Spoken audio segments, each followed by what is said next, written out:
Alors bonjour, capsule tournée comme ça à la dernière minute avec Thomas, nouveau caméraman recruté aujourd'hui.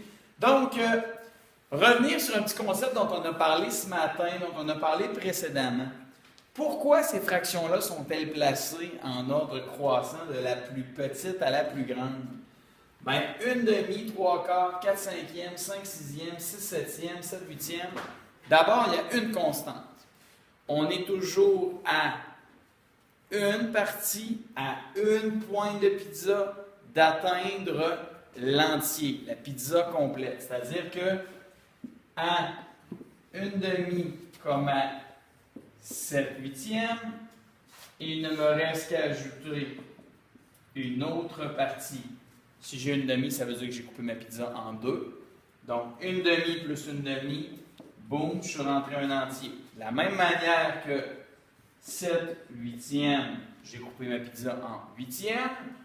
Si j'ajoute un huitième à 7 huitièmes, merci Damien, j'arrive à 8 huitièmes et 8 parties sur 8. 8 parties d'une pizza que j'ai coupée en 8, ben, c'est une pizza complète. Merci Damien. Donc, on revient ici. Ce que ça veut dire que si j'ai une partie sur deux, si j'ai une demi, j'ai coupé ma pizza en deux parties égales, j'en mange une. Ce sont de très grosses pointes, mais deux. Alors, si je n'en mange qu'une, ben, c'est quand même une plus petite portion qu'une pizza que j'ai coupée en 4 pointes, mais que j'en ai mangé 3.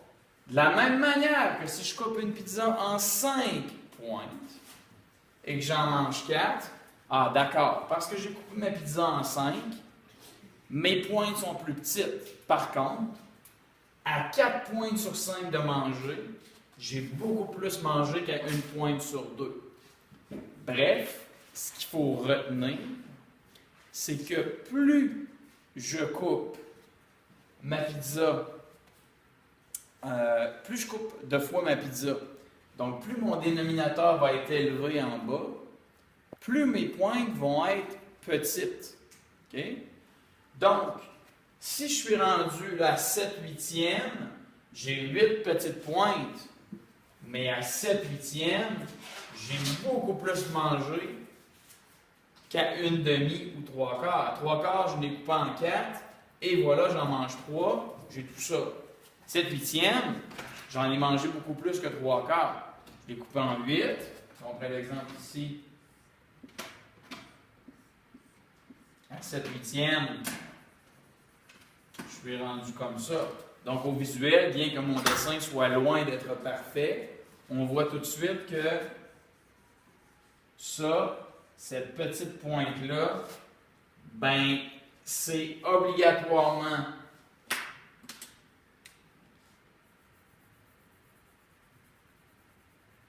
plus petit que le quart ici qui me restait à manger. Le quart qui me restait à manger ici pour avoir un entier complet, c'était ça. Alors qu'ici, le septième qui me manque pour avoir une pizza complète, c'est la zone qui est là. Donc, les petites choses à retenir, merci Damien, les petites choses à retenir, plus mon dénominateur va être élevé, plus mon nombre de pointes va être élevé lui aussi, mais plus mes pointes seront petites, parce qu'on parle toujours d'un entier qu'on coupe en parties égales. Peu importe la grandeur de l'entier.